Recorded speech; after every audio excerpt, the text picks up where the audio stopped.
मातृशक्ति और बंधुओं, आज संस्मरण और संयोग दुर्योग से कहना चाहिए, कल हम जिनके पार्थिव शरीर को कल हमने विदा किया, उनके ही स्मरण कुछ मैं आपको सुनाना चाहता हूँ। माननीय कैलाश जोशी जी। कैलाश जोशी अद्भुत व्यक्तित्व के धनी थे, वो बहुत, और यदि एक शब्द में उनका पूरा जीवन का वर्णन करना हो तो आदर्श कार्यकर्ता थे। मुख्यमंत्री पद पर भी रहने के बाद भी वो कार्यकर्तत्व उनका सदैव रहा, सहज भाव से, सरल, निराभिमानी, और उसके कारण उन्हें कई बार संकटों का भी सामना करना पड़ा।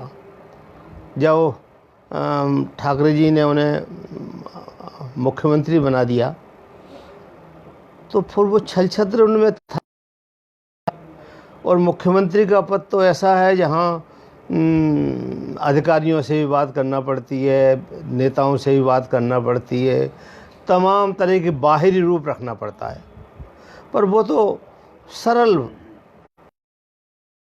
इतनी ज़्यादा थी कि वो झूठ बोल नहीं सकते थे, तो बड़ी मुश्किल पड़ रही थी उन्हें। मुख्यमंत्री कैलाश जी थे और जो कर रहे थे वो उप मुख्यमंत्री शैलेजा जी कर रहे थे। शैलेजा जी को सब संभालना पड़ रहा था। ऐसे प्रसंग जब आते थे तो कैलाश जी कहते थे कि मुझ पर नहीं बोला जाएगा, मैं झूठ तो नहीं बोलूँगा, मैं किसी को गलत बात तो नहीं कह सकता, गलत आश्वासन तो नहीं दे सकता।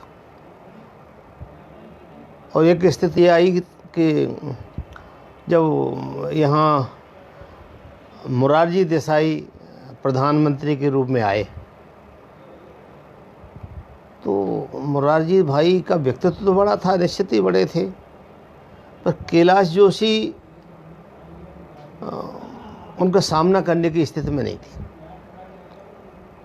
तो अब उन्होंने कहा, शैलेजा जी ने काफ़ी कहा कि आप तो बात कीजिए, हम लोग तो हैं नहीं, तो एकदम बीमार पड़ गए। उन्होंने कहा मैं नहीं जाऊँगा वहाँ, हवाई अड्डे पे नहीं जाऊँगा।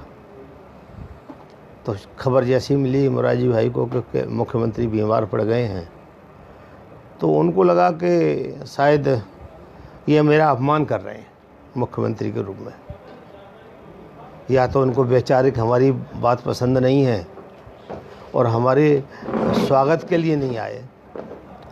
और मोरारजी देसाई जिस तरह के अक्खड़ स्वभाव के थे और अनपेक्षित व्यवहार करते थे, उसकी कोई कल्पना नहीं कर सकता था। सब ने सोचा था कि ठीक है, कैलाश जी बीमार हैं, शैलेजा जी स्वागत करेंगे और उसके साथ रहेंगे, कोई बात नहीं, बात समझ जाएगी।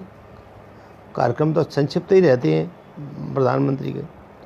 पर मोरारजी ने हवाई अड्डे से सीधा कैलाश जी के घर जाने का निर्णय लिया। कैलाश जी के घर जाऊंगा, मैं देखने जाऊंगा। शैलेजा जी रोक रहे थे, उन्होंने कहा नहीं मुझे जाना है, जिद्दी भी थे तो सीधे पहुंच गए।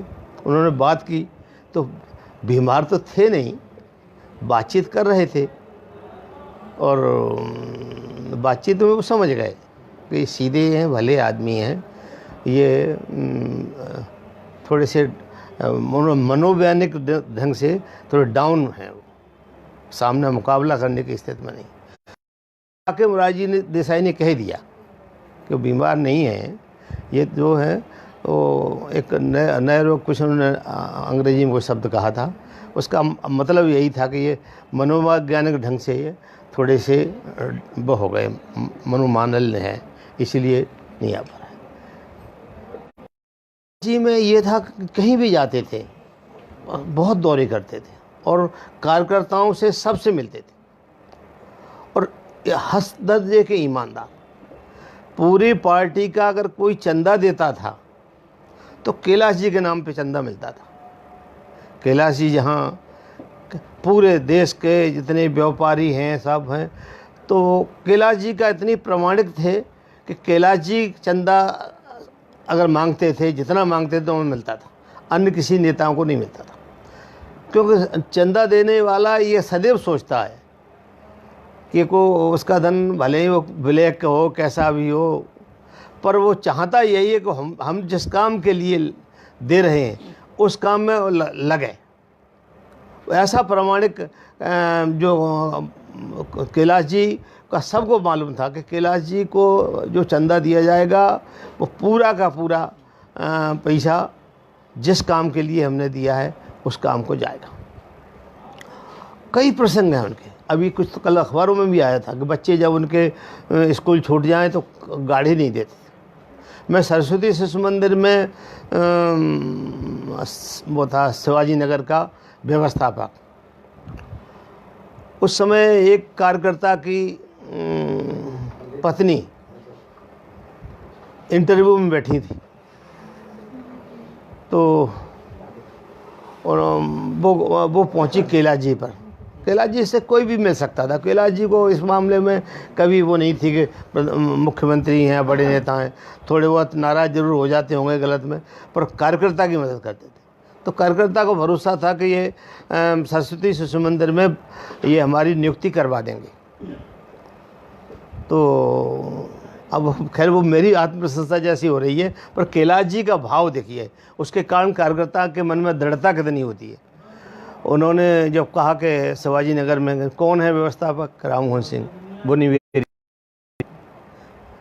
वो भले ही मैं मुख्यमंत्री हूँ, कुछ खूब मुझे मानता हूँ, बात नहीं मानेगा। और ये कहने का भाव उनके मन में ये था।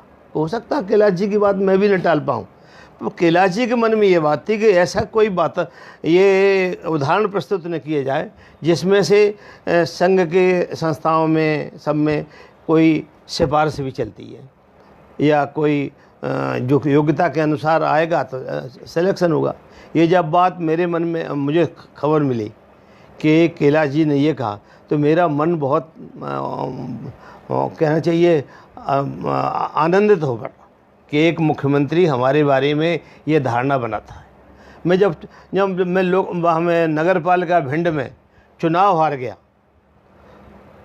हमारा बहुमत था, पर एक कोई परिस्थिति ऐसी है कि हमारे एक कार्यकर्ता ने अपने पार्टी के कुछ लोगों को तोड़ लिए, कुछ निर्दलीय तोड़ लिए, कुछ कांग्रेसियों को तोड़ के, और वो अध्यक्ष बन गया और मैं हार गया। तो कैलाश जी इतने दुखी हुए कि सीधे भोपाल से भिंड पहुंच गए। उन्होंने कार्यकर्ताओं की बैठक बुलाई।